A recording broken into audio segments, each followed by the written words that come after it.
I'm up in the studio, me and my drink. Me and my drink. I'm up in the studio, me and my drink. I'm up in the studio, me and my drink. Me and my drink. I'm up in the studio, me and my drink. Аз даже нямам студио, човек. Честно ти говоря, това е телефон. Искаш ли да видиш как горя като цигара? Имам ли избори, мога ли да го направя? Нося белези по тялото и едва ли ще ги оставя. Има ли спомен, който няма да забравя? Няма връщане назад, просто вървиш и каквото оставиш, това е. Няма да го промениш и няма как да го направиш.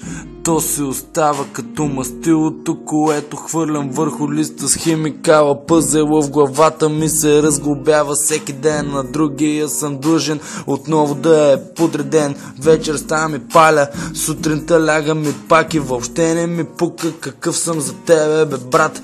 Едните са на гърба, защото трябва да са отзад, а другите са на гърдите, защото не са от тях. И ако има нещо спешно, ела в моя град. Може докато си в кълта да си намериш диамант. I'm up in the studio, me and my drink.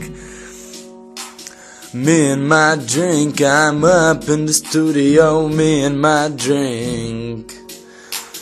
Me and my drink. I'm up in the studio, me and my drink. Me and my drink. I'm up. I'm up.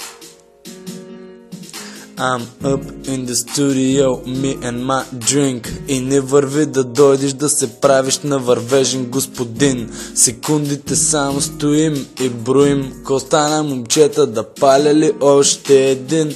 Спокойно, по-добре преброй до 10, за да може след това да не си отнесен. Не ми говори неподготвен. Битът е сглобен, а тонката е износен. Искаш ли да видиш точно как стоят нещата в махалата? Отново с качака в устата. Зад мен е глутница, вълци ги наричам, а ти братя. Спокойно брат, така или иначе се смесваме с тълпата. И нали знаеш, накрая винаги е I'm up in the studio, me and my drink. Me and my drink. I'm up in the studio, me and my drink. Me and my drink. I'm up in the studio, me and my drink. Me and my drink. And my drink. Me and my drink.